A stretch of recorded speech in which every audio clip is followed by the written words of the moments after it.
My name is Rebecca Sullivan. I'm in my late 30s, and for most of my adult life, I've been known as the steady one, the reliable wife, the woman who keeps things moving quietly in the background. I live a fairly ordinary life on the surface: career, marriage, routines that look stable from the outside. If you passed me on the street, you probably wouldn't look twice. Most people don't. That's kind of the point. People usually underestimate me. They mistake calm for compliance, silence for softness. They assume that because I don't raise my voice, I don't notice what's happening around me. I've always let them believe that. Not out of strategy, at least not at first, but because I genuinely believed that loyalty, patience, and commitment would eventually be met with the same respect in return. This story isn't about rage. It isn't about revenge. And it definitely isn't about humiliating anyone. It's about truth, slow, uncomfortable truth, and what happens when you finally stop arguing with what you can no longer ignore. For a long time, I was loyal to a marriage that wasn't loyal to me, and commitment went one way until the truth surfaced. What you're about to hear is the emotional journey of how that realization formed. Not all at once, not in a dramatic explosion, but in quiet increments. Small moments, subtle shifts, things other people might dismiss or explain away. I didn't. I remembered them. This is a story about being useful but unseen, about being trusted with responsibility but not with honesty, about how love can slowly turn transactional without anyone ever announcing that the rules have changed. You won't hear shouting matches here, no slammed doors, no villains twirling, or sudden miracles that fix everything overnight. What you will hear is how awareness grows when denial finally runs out, how silence, when chosen consciously, becomes something very different from weakness, and how clarity can be more powerful than confrontation. I'm telling this story not because I want sympathy, and not because I need validation. I'm telling it because I know there are people listening who have felt that quiet imbalance, the sense that they are holding something together alone while being told everything is fine. People who were taught that endurance equals virtue and that asking for more makes you difficult. This is not a warning story. It's a witnessing story. A record of what happens when you stop trying to be understood by someone who benefits from misunderstanding you. I'll be honest, I'll be measured, and I'll leave the dramatization where it belongs, outside this room. So before we begin properly, I want to ask you something gently, without judgment. Have you ever stayed loyal to something that slowly stopped being loyal to you? To most people in my life, I was the dependable constant, the one who remembered dates, handled logistics, and smoothed over discomfort before it became inconvenient. I was introduced as my wife Rebecca, usually followed by a comment about how organized I was, or how nothing ever seemed to fall apart when I was around. It sounded like praise. I accepted it as such. In our marriage, I was the stabilizer, the quiet center. If something needed doing, I did it. If something went wrong, I absorbed it. Not dramatically, just efficiently. I paid attention to the details most people skipped over: bills, schedules, emotional weather.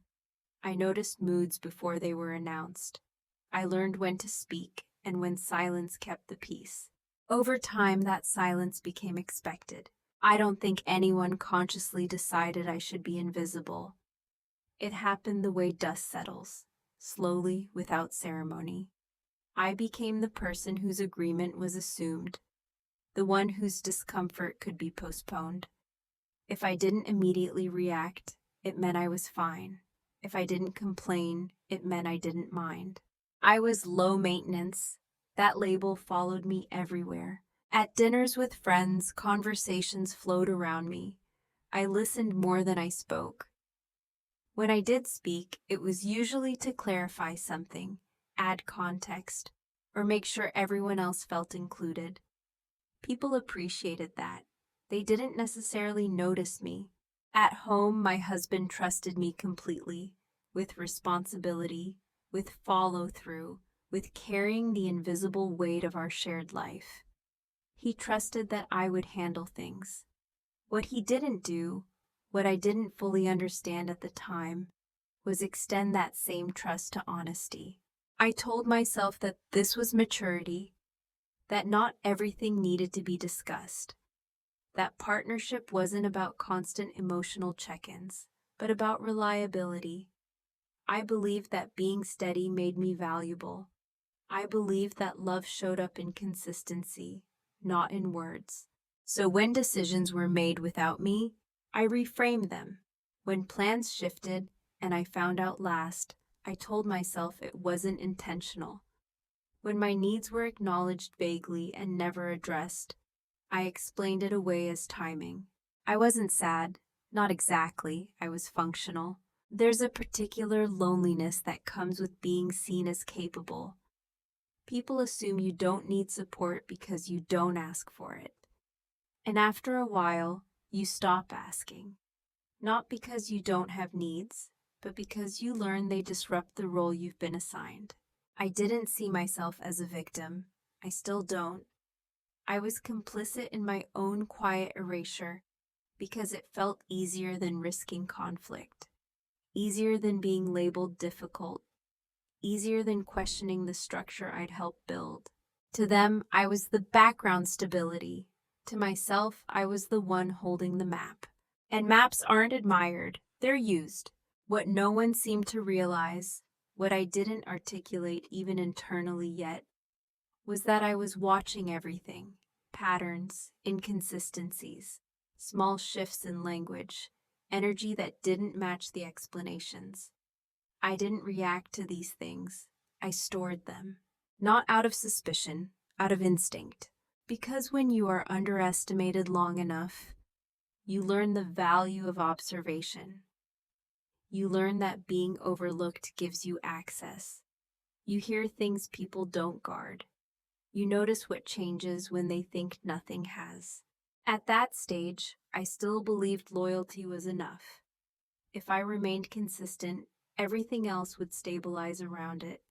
I believed the story I was living inside was mutual, even if uneven at times. I hadn't yet accepted that I was being loyal to something that no longer required my full humanity, only my function. That understanding came later. The first moment didn't announce itself as important. That's what makes it easy to dismiss in hindsight, and even easier to forgive in real time. There was no argument, no raised voice, just a quiet realization that landed, stayed for a second too long, and then waited patiently in the back of my mind. It happened on an ordinary evening, the kind that doesn't earn a place in memory unless something goes wrong. We were supposed to attend a small gathering, nothing formal, just friends and familiar faces. I had rearranged my schedule to make it work. Left work early, skipped a workout, rushed home. I remember standing in the doorway, shoes already on, coat in hand, when my husband looked up from his phone and said, almost casually, "Oh, I told them you couldn't make it. It's probably better this way." He didn't ask, he informed. The words themselves weren't cruel. They were efficient, delivered with the confidence of someone who assumes alignment. I remember nodding, saying something neutral, taking off my coat. From the outside, it looked like a compromise. Inside, something registered. I asked why, not defensively, just enough to understand. He shrugged and said it would have been awkward timing-wise, that he'd explain later, that it wasn't a big deal. So I told myself the same thing. This is where people often expect anger. But anger requires a sense of entitlement I hadn't allowed myself yet. Instead, I felt a subtle dislocation, like discovering a piece of furniture had been moved slightly while you weren't looking. Nothing broken, just different. What stayed with me wasn't the missed event. It was the ease with which the decision had been made without me. How natural it seemed, as if my presence was optional, but my flexibility was mandatory. Later that night, when he returned, he talked about the evening in broad strokes. Who was there? What was said? Nothing malicious, no guilt. Just a recap that assumed my interest without acknowledging my absence. I listened. I always did. I didn't bring it up again, not because I was afraid, but because I didn't yet know how to frame it without sounding dramatic, even to myself. It felt too small to claim, too subtle to justify discomfort. That's how the first cut works. It's shallow enough to rationalize, but precise enough to leave a mark.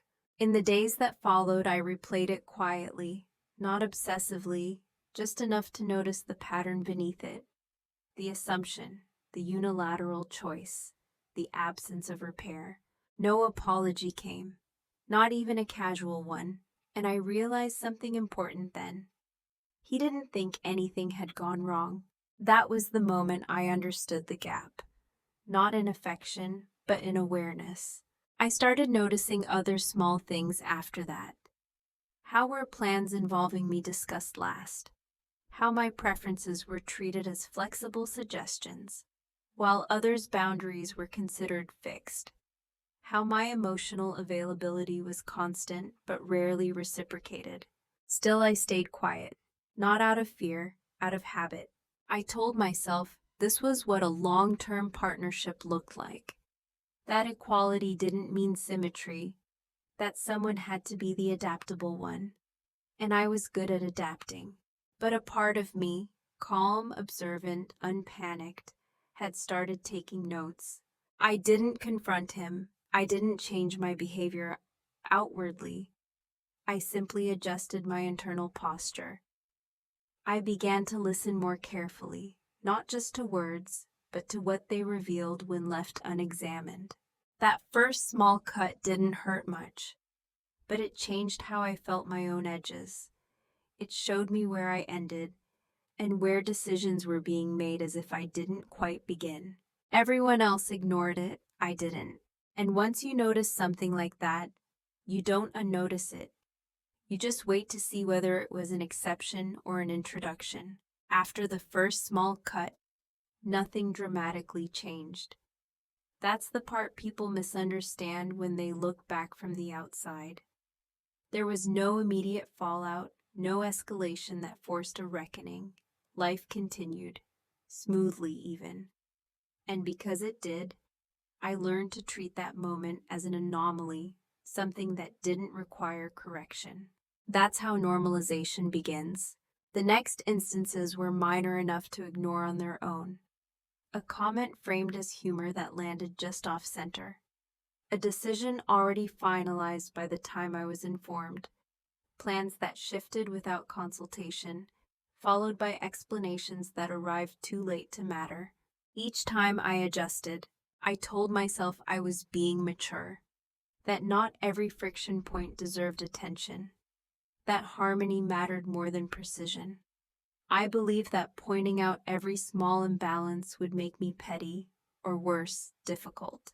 So I refined my tolerance. I learned how to swallow reactions quickly, how to smile without agreeing, how to pause long enough that the disagreement dissolved into irrelevance. I became fluent in self-interruption. And because I handled it well, the behavior continued. Disrespect rarely announces itself with cruelty. More often, it hides behind familiarity. It borrows the language of comfort. It sounds like, "You don't mind, right?" asked after the decision is already made. Or, "I figured you'd be okay with it," said with certainty, not curiosity. And I was okay. At least that's what my silence suggested. What I didn't realize then was that silence, repeated often enough, becomes a form of consent in the eyes of the person benefiting from it. Not because they are malicious, but because it's convenient. It simplifies things. It removes friction. I watched my role narrow subtly. I was no longer a participant in decisions. I was a support system for them. The difference is small in language, but vast in impact. One implies agency, the other implies availability. Friends began to reflect this dynamic back to me, though none of us named it. Invitations came through him. Information reached me secondhand. When opinions were shared, mine was often summarized rather than solicited. I didn't correct anyone. There's a quiet discipline that develops when you convince yourself that your discomfort is a character flaw to be managed rather than a signal to be examined. I had that discipline down to a science. I rationalized constantly. He's busy. I'm more flexible. It's not intentional. This is just how things are when one person takes the lead. I told myself that leadership and consideration were separate traits, and that love didn't require both at all times. Looking back, I can see how carefully I protected the story I wanted to believe. Because if I admitted that the dismissals were becoming routine, I would have had to ask a harder question. Why was my presence increasingly optional while my support remained essential? That question lingered quietly. I didn't answer it yet. Instead, I adapted further. I stopped volunteering opinions unless asked. I preemptively adjusted expectations. I learned to anticipate decisions and align myself with them before they were spoken aloud. Not because I agreed, but because resistance felt exhausting. From the outside, I looked agreeable, easygoing, strong. Inside, I was compartmentalizing. I wasn't angry. Anger would have required a sense of betrayal I hadn't named. What I felt was erosion, a slow wearing down of something that used to feel mutual. Still, I told myself this was normal. That long relationships settle into asymmetry, that someone always carries more emotional labor. And if it had to be someone, it might as well be me. I was good at it. What I didn't yet understand was that by normalizing disrespect, I was teaching everyone around me how to treat me, including the person I had committed my life to. And once a pattern becomes normal, breaking it feels like a violation, even when it's necessary. At this stage, I wasn't planning anything. I wasn't strategizing an exit. I was still invested, still loyal, still hoping that awareness would return on its own, without me having to disrupt the structure. But something fundamental had shifted. I had stopped assuming good faith automatically and started observing behavior without explanation attached. That's a quiet but dangerous transition, because once you stop explaining things away, you begin to see them clearly. And clarity, unlike anger, doesn't burn out quickly. It waits. It took longer than I cared to admit to understand that I wasn't just being overlooked. I was being relied upon in a very specific way. Not as an equal partner, but as a function, a role. One that came with expectations, but very few rights. Once I saw it, I couldn't unsee it. I was the reliable one. The fixer, the emotional buffer. The person who absorbed the inconvenience so others didn't have to feel it. When something needed to be managed discreetly, it landed with me. When tension needed smoothing, I was the one expected to do it quietly. No one ever said this out loud. Roles like this are never formally assigned. They emerge when one person consistently makes things easier for everyone else, and no one asks what it costs them. In our marriage, my role was clear. I was the stabilizer so he could move freely. My flexibility made his certainty possible. My silence created room for his voice. And because I performed that role well, it became invisible. I noticed how decisions were framed. When something benefited him, it was presented as necessary. When something inconvenienced me, it was framed as minor. The language mattered. It always does. It won't really affect you. You're better at handling this stuff. You don't take things personally. Those phrases sound complimentary. They aren't. They're instructions. They tell you who you're expected to be, and more importantly, who you're not allowed to become. I realized that my emotional range had been quietly narrowed. I could be supportive, understanding, and patient. But disappointment made people uncomfortable. Hesitation disrupted momentum. Assertiveness was met with surprise, sometimes even irritation. Not anger, just confusion, as if I'd broken character. That was the moment it clicked. I wasn't being dismissed accidentally. I was being managed gently, kept in a role that benefited the structure of our life without requiring him to renegotiate his own behavior, and I had helped build that structure. There's a strange grief that comes with recognizing your own predictability. When people know exactly how far they can lean on you without asking, exactly how much you'll tolerate before speaking, and exactly how rarely you'll push back. I had become safe, not in the way love is supposed to be safe, but in the way systems rely on components that don't fail loudly. I didn't confront him about this realization, not yet, because confrontation would have required me to articulate something I was still processing. And I needed to be certain that this wasn't just my interpretation or fatigue or resentment mislabeling itself as insight. So I watched. I watched how quickly plans adjusted when I wasn't involved, how rarely my absence disrupted anything. I watched how my presence was valued for continuity, not contribution. I was thanked for handling things, but rarely asked how I felt about them. And I noticed something else. When I did withdraw slightly, when I took longer to respond or didn't immediately accommodate, there was subtle discomfort, not concerned, disruption, as if a dependable mechanism had started making noise. That reaction told me everything I needed to know. I wasn't irreplaceable emotionally. I was indispensable functionally. That distinction hurts more than people realize, because it means you are needed, but not known, relied upon, but not fully seen. And once you understand that, you face a choice: continue performing the role, or risk destabilizing the system by stepping out of it. At this stage, I didn't choose either. I stayed in place. Externally, nothing changed. Internally, I began to detach, not emotionally but narratively. I stopped telling myself stories about intention. I focused on outcomes. I paid attention to patterns instead of promises. I began to understand that roles persist not because they are fair, but because they are convenient. And convenience is rarely questioned. I wasn't angry. I wasn't planning revenge. I was recalibrating my sense of reality, slowly, carefully, without announcement. Because when you've been assigned a role that depends on your silence, the first real act of agency isn't speaking out, it's seeing clearly. The shift didn't happen during an argument. There was no confrontation, no revelation delivered by someone else.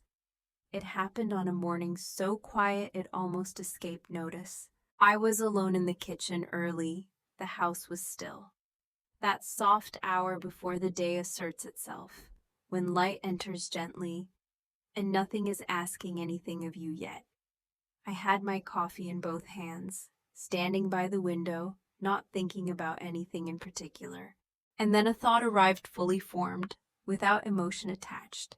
If nothing changed from this point forward, would I be able to live like this indefinitely?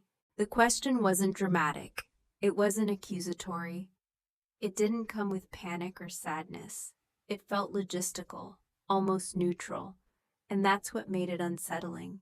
I ran through the future quietly, more routines, more adjustments, more moments of being informed rather than included, more carrying, less being met, no crisis, just continuity. And for the first time, I didn't feel obligated to make that future workable. I realized I had been operating under an unspoken assumption that endurance was proof of love, that staying, adapting, and absorbing were moral acts, that leaving or even reconsidering meant failure. That morning, I questioned that assumption, not out of bitterness, out of clarity.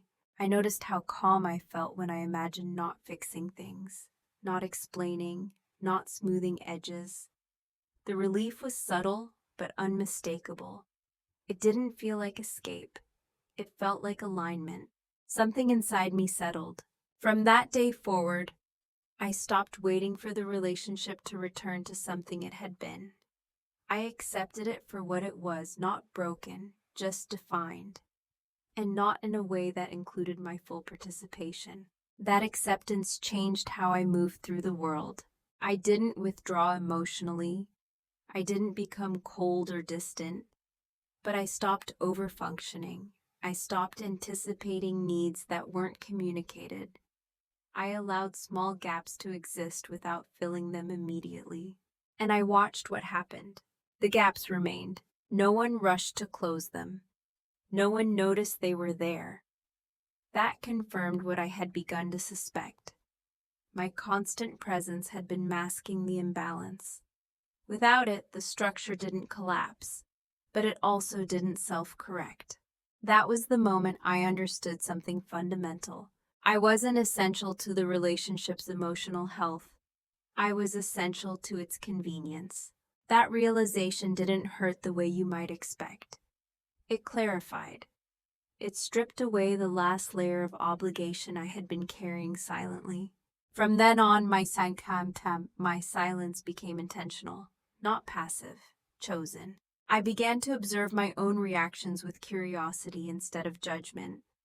When something felt off, I didn't suppress it. I noted it. When I felt the urge to accommodate, I paused and asked myself whether it was being requested or simply expected. This internal check changed everything. I wasn't preparing to confront anyone. I wasn't planning an exit. I was simply reclaiming my right to choose how much of myself I offered, and to whom. That day in the kitchen wasn't dramatic. No one else remembers it. Nothing visibly shifted in the house. But internally, it marked the end of something. The end of automatic loyalty. The end of self-erasure disguised as patience. The end of believing that love required me to disappear quietly. From that point on, I was no longer waiting to be seen. I was seeing. And that difference, small, internal, nearly invisible, set everything else in motion. After that quiet morning, my silence changed texture. Before, it had been reactive. Something I used to avoid friction or maintain harmony. Now it was deliberate. I wasn't withholding to punish or provoke. I was simply no longer volunteering myself to fill every space. And almost immediately, people misread it. They assumed I was tired, or busy, or distracted. Those explanations were comfortable. They allowed everyone else to continue as before, without adjusting their expectations. No one asked what had changed, because nothing appeared wrong. That was the advantage of being underestimated. I stopped clarifying things that hadn't been asked about. I stopped reminding. I stopped compensating for oversights that weren't mine. When plans were made without my input, I didn't rush to adapt. I observed the outcome. The silence created room, not externally, internally. I began to notice how often my contributions had been preemptive, how rarely were they requested explicitly, and how little follow-up occurred when I didn't step in. At first, this felt uncomfortable, not because I was doing something wrong, but because I was breaking a pattern I'd reinforced for years. I had trained people, including my husband, to expect my availability without negotiation. Now I was renegotiating quietly. He mistook it for compliance. There were moments when I could see it in his expression. A subtle assumption that everything was still handled, still stable, that whatever wasn't being discussed had already been managed. My calm demeanor reassured him. I didn't correct that impression, not out of deception, out of respect for my own process. I was gathering information not to build a case, but to understand the true shape of the relationship when I stopped propping it up. Silence gave me data, and data, unlike emotion, doesn't argue back. What I learned was sobering. The relationship functioned on inertia. It moved forward because I had always kept it aligned. When I stopped doing that work invisibly, the misalignment didn't cause alarm, it caused inconvenience. And inconvenience was often redirected back toward me. Subtle comments appeared. "You've been a bit distant. Is something wrong?" But the questions weren't followed by curiosity. They were checks, requests for reassurance that I was still in place. I responded neutrally, honestly, but minimally. I didn't accuse, I didn't explain, I didn't offer emotional labor as proof of goodwill, and still nothing changed. That told me something important. Awareness wasn't missing, incentive was. As long as my silence didn't create consequences, there was no reason for anyone else to examine it. And I was no longer interested in forcing recognition through emotional expression. I had learned that silence, when chosen consciously, shifts power, not because it withholds, but because it refuses to overfunction. Others often mistake this for weakness. They assume the quiet person is unsure, waiting, uncertain. But silence rooted in clarity has weight. It doesn't rush to be understood. It observes. I felt myself becoming steadier, not colder, just less reactive, less invested in outcomes I couldn't control, more attuned to what I could. This wasn't about punishing anyone. It was about stepping back into myself. I began documenting things privately, not incidents, but patterns, not accusations, but timelines. I didn't know yet why I was doing this, only that it felt necessary. I also began preparing internally for outcomes I had previously avoided imagining. Not leaving, not staying, just understanding what each would actually require. The silence gave me space to think without defending my thoughts. And in that space, something unexpected happened. I stopped feeling invisible, not because others suddenly saw me, but because I stopped disappearing to maintain equilibrium. That's the moment silence stops being absence and starts being presence. And once that happens, the balance begins to shift, whether anyone else notices or not. What they never noticed was how much ground I was covering quietly. From the outside, nothing had changed.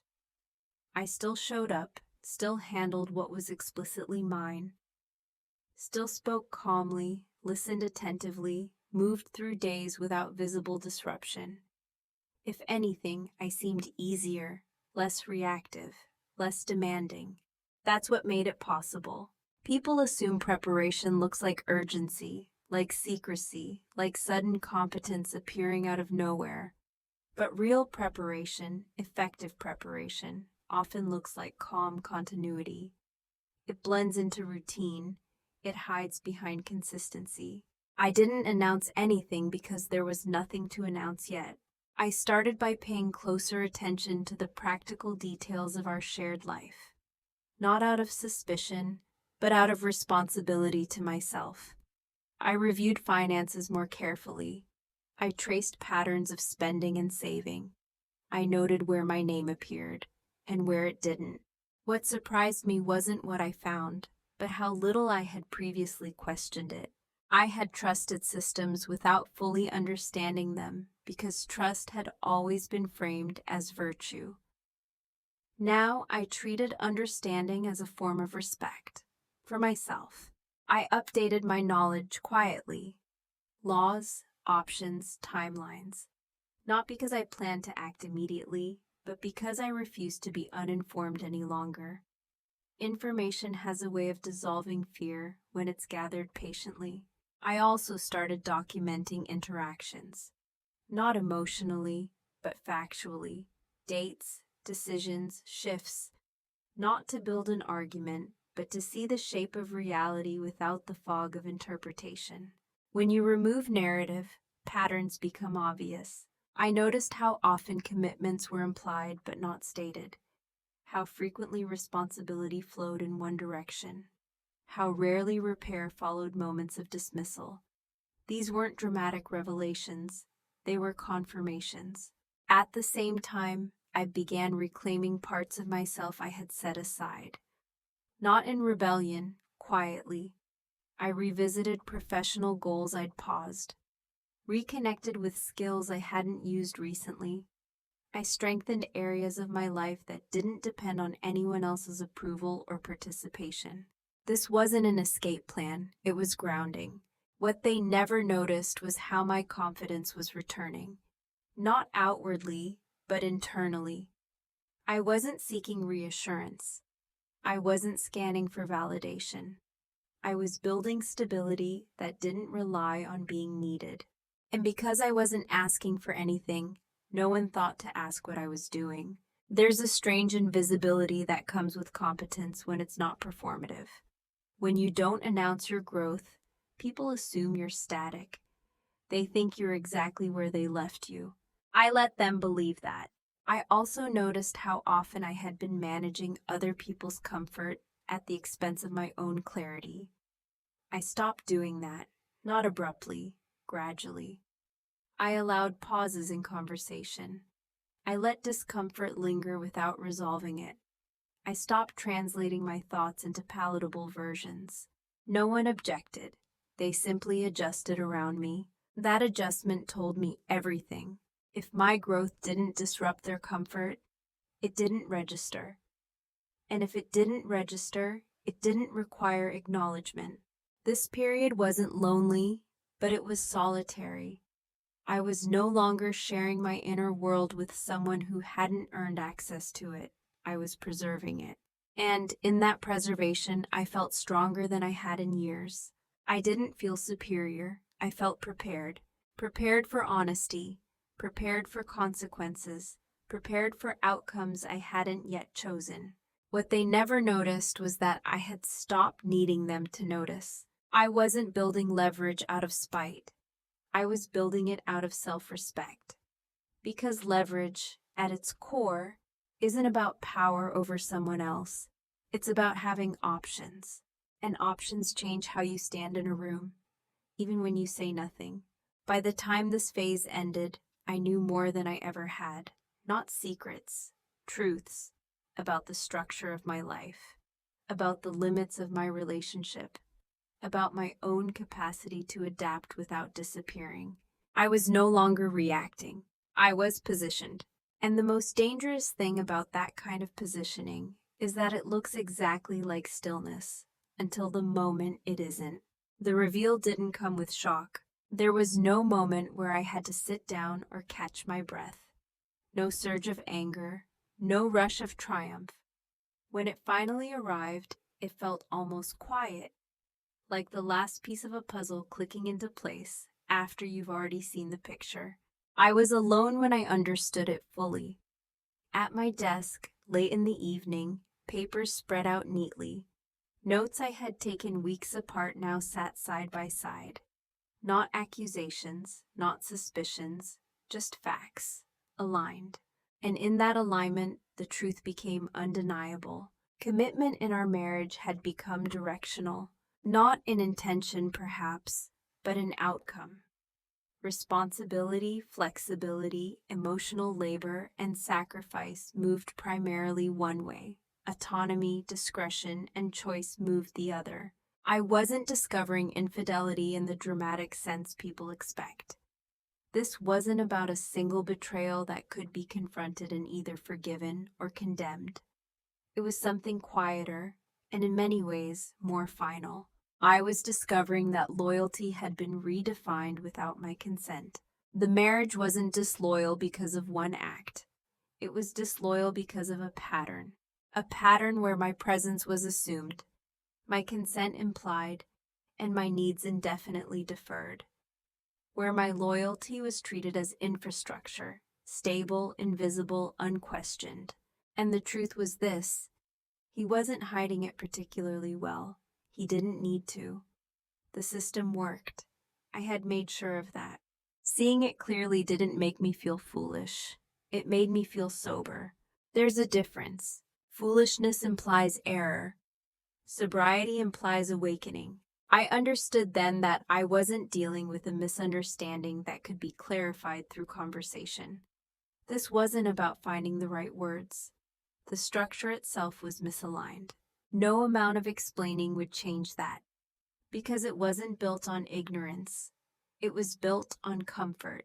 That was the private reveal, not a secret uncovered, but a reality acknowledged. I sat with it longer than I expected, not because it hurt, but because it asked something of me. It asked whether I was willing to continue participating in a structure that depended on my silence to function. And for the first time, the answer came without hesitation. No, not angrily, not dramatically, just no. What surprised me most was the absence of urgency. I didn't feel compelled to act immediately. I didn't need to confront or expose anything. The power of the reveal was internal, because once you see the truth without illusion, you stop negotiating with it. I didn't feel superior. I didn't feel victorious. I felt clear. Clarity changes your posture. It steadies you. It removes the impulse to convince or justify. You stop asking, "Can this be fixed?" and start asking, "What does this require of me now?" And the answer wasn't confrontation. It was a choice. I realized I had leverage, not because I had discovered wrongdoing, but because I had reclaimed agency. I understood my position, I understood my options, and I understood that the future did not have to look like the past unless I allowed it to. I closed the notebook that night without ceremony, turned off the light, went to bed beside someone who had no idea anything had changed. And that was the point. Nothing outward needed to change yet. The most important shift had already happened, and it belonged to me. From that moment on, I was no longer seeking fairness. I was seeking alignment, and alignment doesn't announce itself. It moves when it's ready. Once the truth surfaced, everything slowed down. Not externally, life kept its rhythm. Mornings, conversations, routines. But internally, time felt different. Less rushed, less pressured. I was no longer reacting to uncertainty. I was standing inside the knowledge. And knowledge removes false urgency. For the first time in a long while, I allowed myself to consider every option without ranking them by difficulty or discomfort. I didn't frame the decision as stay or leave. That binary felt too simplistic for something this layered. Instead, I asked quieter, more precise questions. What would staying require of me now? Knowing what I know. What would leaving cost, not materially, but internally? What would continuing as is teach me about my own self-respect? I didn't dramatize the answers. I didn't catastrophize. I treated them like logistical assessments, because emotion clouds clarity, and clarity was what I trusted most at this point. Staying was possible. That surprised me. I could have stayed and reasserted myself, initiated difficult conversations, negotiated new boundaries, asked for changes. There was a version of the future where that might have worked, at least temporarily. But when I imagined that path honestly, I noticed something important. It required me to educate someone on my values. It required effort that was not being volunteered in return. And most telling of all, it required me to reopen myself emotionally to someone who had already demonstrated what they did with unguarded access. That wasn't punishment, it was information. Another option was to leave loudly, confront, expose the imbalance, demand acknowledgment, force accountability through emotional intensity. That path also held appeal briefly, not because I wanted drama, but because it promised validation, proof, recognition. But it came with a cost I wasn't willing to pay. It would tether my closure to someone else's reaction. It would require heat where I had already achieved calm. It would make my healing dependent on being understood. I had spent too many years explaining myself to choose that. The final option was the quietest and the most irreversible. To leave without spectacle, to disengage without debate, to act from clarity rather than hurt. This option didn't offer immediate relief. It didn't promise validation. What it offered was alignment with my values, my dignity, and my future self. That mattered more. The decision wasn't impulsive. It formed over days, not minutes. Each morning, I checked in with myself. Not emotionally, but physically. Tension, ease, resistance, relief. My body knew the answer before my mind fully accepted it. Staying requires contraction. Leaving required expansion. That was the deciding factor. I didn't feel angry at him. I didn't feel betrayed in the cinematic sense. I felt finished. And there's a profound difference. Finished doesn't mean closed off. It means complete. By the time I chose, the choice no longer felt heavy. It felt inevitable, not because I had no alternatives, but because only one option honored what I now understood. I didn't announce my decision, not yet. I didn't owe the future an explanation in advance. Instead, I committed internally. I stopped imagining reconciliation scenarios. I stopped rehearsing conversations. I stopped waiting for a sign. Once a decision is made quietly, it changes how you move. Every action becomes intentional. Every delay becomes strategic rather than hesitant. That was the moment the story stopped being about discovery and became about execution. Not in haste, not in secrecy and silence, because the most irreversible decisions don't need witnesses. They need to resolve.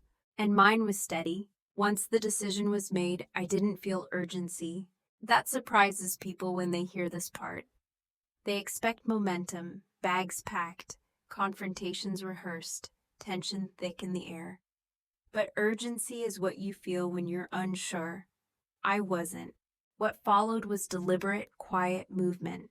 I began with practical steps, small, unremarkable ones that didn't attract attention. I organized documents, updated records, ensured access where I needed it, and independence where I didn't yet have it. None of this was secretive, it was simply mine. I reviewed timelines, obligations, legal frameworks, not with fear, but with respect for reality. I wanted no surprises, no scrambling, no emotional decisions made under pressure. Silence made this possible. Outwardly, I was unchanged, calm, engaged, predictable. That consistency became camouflage. When you've always been reliable, no one questions your reliability. They don't look for shifts because they don't expect them. I didn't stop participating in daily life. I just stopped over-investing in it.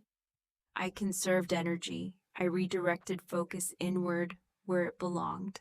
There were moments when I could have spoken, moments when honesty would have been justified, even expected.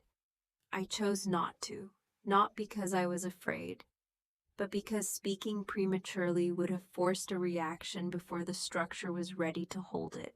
I wasn't avoiding conflict, I was sequencing it. I also took care of myself in ways that had nothing to do with him. Reestablishing routines, strengthening professional stability, reclaiming a sense of authorship over my own time. These weren't escape mechanisms, they were foundations. People often think moving in silence is about deception. It isn't. It's about refusing to perform a transition for an audience that hasn't earned context. Nothing I did violated trust. I didn't manipulate or hide assets or create chaos. I simply prepared to stand on my own without relying on goodwill that had already proven conditional. That distinction mattered to me. There were days when I wondered if he sensed it, if something in my stillness registered as different. But if he did, he didn't ask, and I didn't offer. The relationship continued to function on inertia. That inertia was my proof. It confirmed that presence had been mistaken for consent all along. I moved carefully, but not cautiously. There's a difference. Caution is fear-based. Care is respect-based. I respected the seriousness of what I was doing, not just for myself, but for the life we had built. I didn't want collateral damage. I wanted clarity. By the time the practical pieces were in place, I felt grounded, not anxious, prepared, not tense. The silence had done its work. I hadn't disappeared, I had repositioned. That's the thing about moving in silence. When done correctly, it doesn't feel like retreat. It feels like standing exactly where you need to be, without needing anyone else's permission. Everything was ready before a single word was spoken. And that's when the consequences began. Not with noise, but with absence. The consequences didn't arrive all at once. They never do when someone has been holding everything together quietly. What arrives first is confusion. Not panic, not regret, just a subtle sense that something familiar is no longer where it used to be. I felt it before he did. Small absences began to matter. Tasks that had always been handled simply weren't. Emotional cues he'd relied on, unconsciously, no longer appeared on schedule. The seamlessness he was accustomed to started to fray. Not dramatically, just enough. At first he compensated, took on a few things himself, adjusted slightly. I watched this without commentary. This wasn't punishment, it was exposure. When a system relies on one person to function invisibly, removing that person's extra effort reveals the truth without accusation. He began asking questions, but not the right ones. Did you forget to? Weren't you going to handle? I thought you usually. Each question assumed continuity. Each one confirmed the role I had been playing. I responded calmly, honestly, without apology. Oh, I didn't realize that was still needed. I wasn't asked. I assumed you had it covered. These weren't deflections. They were accurate. And accuracy delivered without emotion is disarming. The discomfort grew slowly. He seemed unsettled, not because he felt wronged, but because the environment had changed without explanation. The ease he took for granted was no longer automatic. I didn't explain why. Not yet, because explanation at this stage would have redirected the focus toward intention and misunderstanding. And I was no longer interested in discussing intentions. Outcomes were enough. Friends noticed first, not in me, but in him. Subtle comments, questions about scheduling, small moments where things felt off. I stayed neutral, present, observant. I wasn't withdrawing. I was no longer compensating. That difference matters. Eventually, frustration surfaced. Not directed at me, at the situation, at the friction, at the inefficiency. He didn't connect it to our dynamic because that would have required a level of self-reflection he hadn't needed before. This was the cost of convenience. When you rely on someone's silence, you never notice how much work it's doing until it stops. I remained steady, kind even, but unavailable in the ways I had once been reflexively available.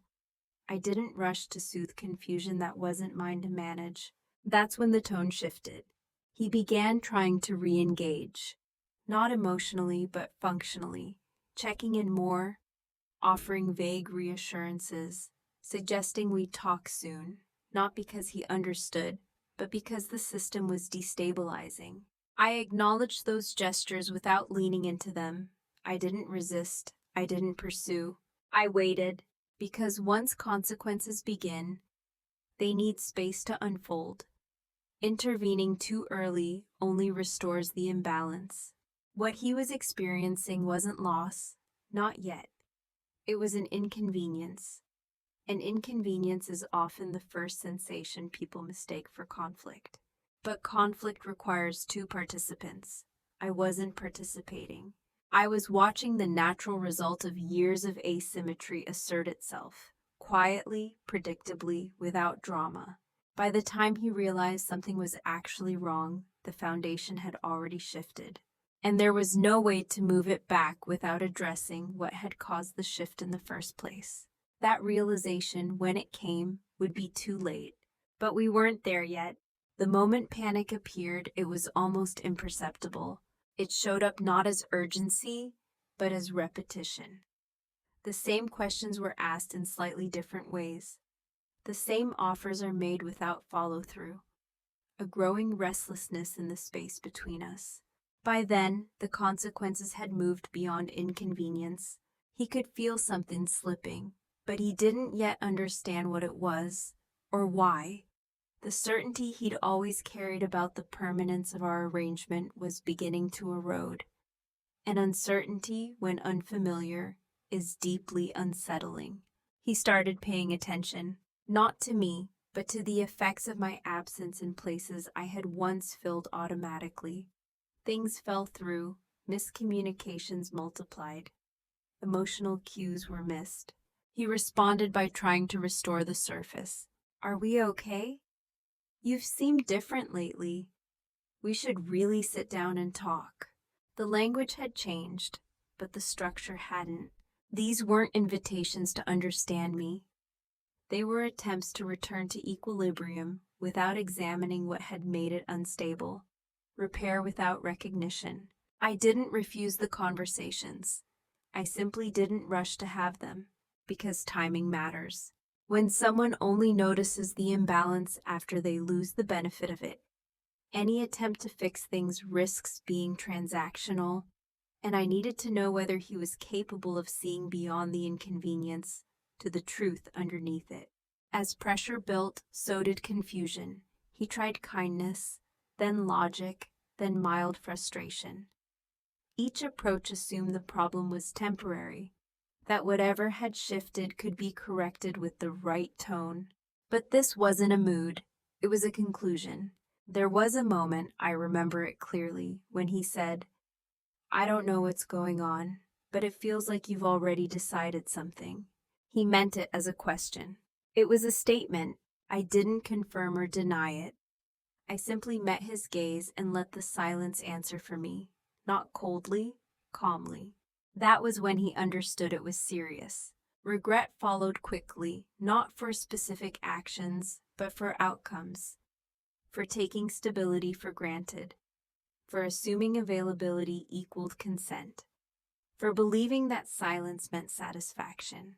But regret, when it arrives this late, doesn't rewind time. It only reveals what should have been noticed earlier. He wanted reassurance. I offered honesty instead. I told him I hadn't changed suddenly. I had stopped compensating.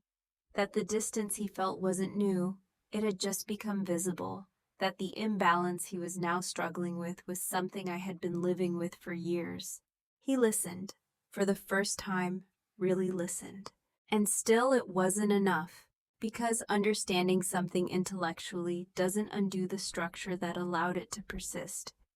And by the time he was ready to change, I had already changed in a way that couldn't be reversed.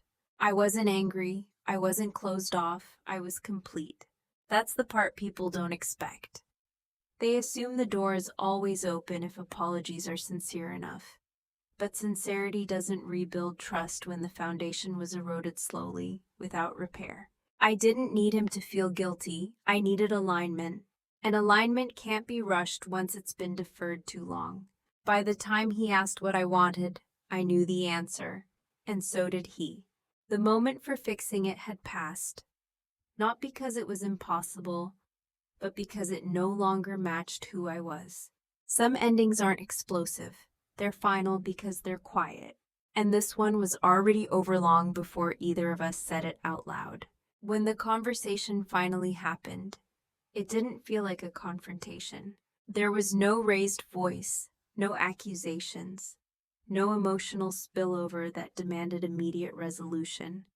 We sat across from each other in a familiar space, with the calm that only comes when a decision has already been made. That calm unsettled him more than anger ever could have. He started by apologizing, not defensively, but earnestly. He acknowledged that he'd taken things for granted, that he hadn't realized how much I'd been carrying, that he wished he'd noticed sooner. I listened, fully, because this wasn't about punishing him by withholding attention. It was about honoring the truth of where I was. When it was my turn to speak, I didn't list grievances. I didn't revisit old moments or try to prove anything. I spoke in generalities, not to be vague, but to be accurate. I told him that the relationship had become asymmetrical. Over time, my role had shifted from partner to support system, that my silence had been mistaken for agreement, and my endurance for contentment. I told him I didn't feel angry or betrayed. I felt done.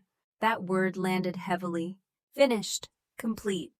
No longer in motion toward repair. He asked if there was anything he could do now. Anything at all. The question was sincere.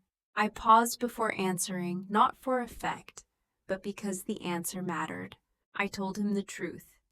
If the changes he was now willing to make had come earlier, before I had to step back to protect myself, I might have stayed, but they hadn't. And by the time he was ready to see me fully, I had already learned how to see myself without him. That wasn't the blame, it was timing. I explained that I didn't want a relationship built on repair after neglect, that I didn't want to be reintroduced to my own value through crisis. I wanted reciprocity that didn't require collapse to become visible. He nodded, slowly. There were moments of silence between us, not awkward ones, reflective ones, the kind that doesn't demand filling. We discussed logistics, practical matters, future arrangements.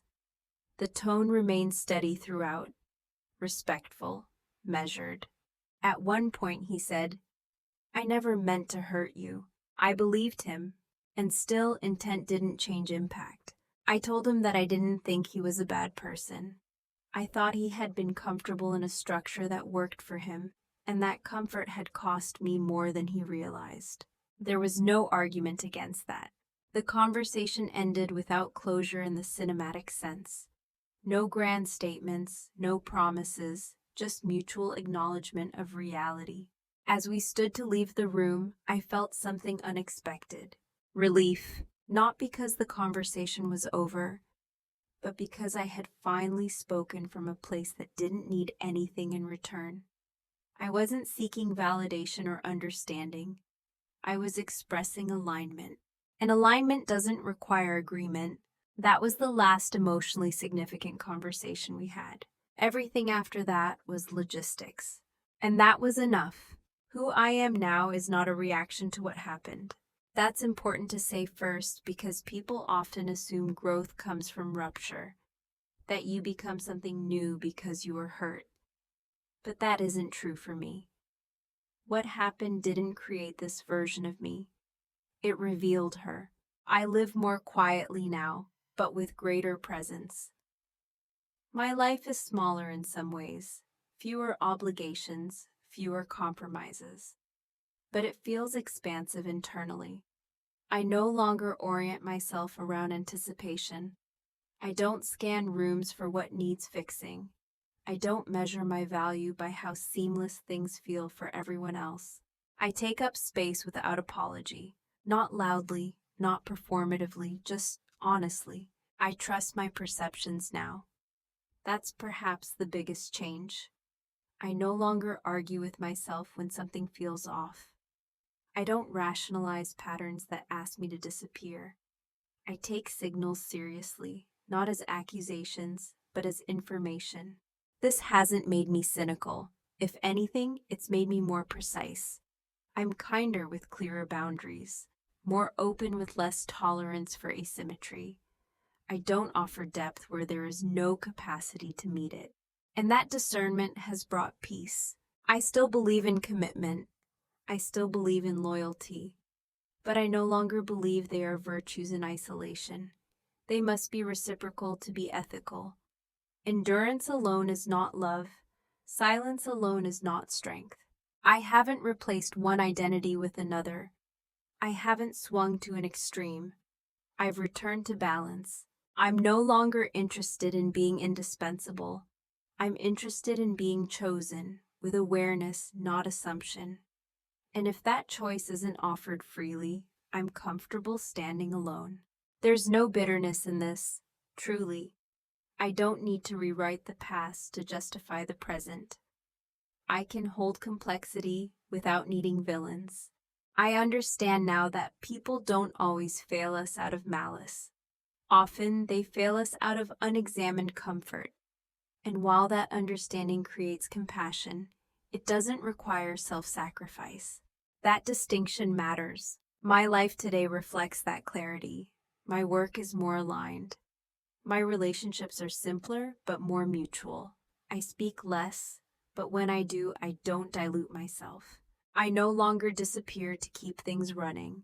And perhaps most importantly, I don't confuse being needed with being loved. That lesson didn't harden me, it grounded me. I am still calm, still observant, still patient. But I am no longer invisible, not even to myself. Who I am now is someone who knows that quiet doesn't mean small, and stillness doesn't mean stuck. It can mean settled. It can mean sovereign. And that's enough. If there is a moral to the story, it isn't about leaving or staying. It's about attention, about what we notice and what we eschew, about the stories we tell ourselves to make the imbalance feel tolerable, Betrayal. About how long we can confuse endurance with virtue before something inside us asks to be heard. I was loyal to a marriage that wasn't loyal to me, and commitment went one way until the truth surfaced. Not in the form of betrayal that demands outrage, but in the quieter form that asks for honesty. The kind of truth that doesn't shatter things instantly, but slowly removes your ability to keep pretending. This story isn't an argument against patience or compromise or long-term partnership. Those things matter deeply, but only when they move in both directions. When loyalty becomes infrastructure rather than choice, it stops being love and starts being extraction. No one wakes up intending to disappear inside their own life. It happens gradually, through adaptation, through silence, through the belief that holding things together is the same as being held. It isn't. What I learned is that quiet people are often paying the most attention. And when they stop explaining themselves, it's rarely impulsive. It's because they've already done the math. They've weighed the costs. They've listened longer than anyone realizes. When they leave, or when they step into themselves fully, it's not abandonment. It's alignment. If you recognize yourself anywhere in this story, I don't want you to rush to conclusions. I don't want you to dramatize your situation or compare timelines. Clarity doesn't demand speed. It demands honesty. Ask yourself one question, gently and without judgment. Am I being chosen or simply relied upon? The answer doesn't tell you what to do, but it tells you where you stand. And knowing where you stand is the beginning of agency. I didn't tell this story to position myself as strong or right. I told it because quiet stories often go unheard, and because there is power in naming experiences that don't fit neatly into outrage or forgiveness. Sometimes the bravest thing you do isn't confronting someone else. It's confronting the truth you've been carrying silently. If this resonated with you, I'd like to hear your perspective. Have you ever stayed loyal to something that slowly stopped being loyal to you? Or noticed the imbalance only after you stopped compensating for it? Share your thoughts in the comments, not to assign blame, but to witness each other clearly. That's often where healing actually begins.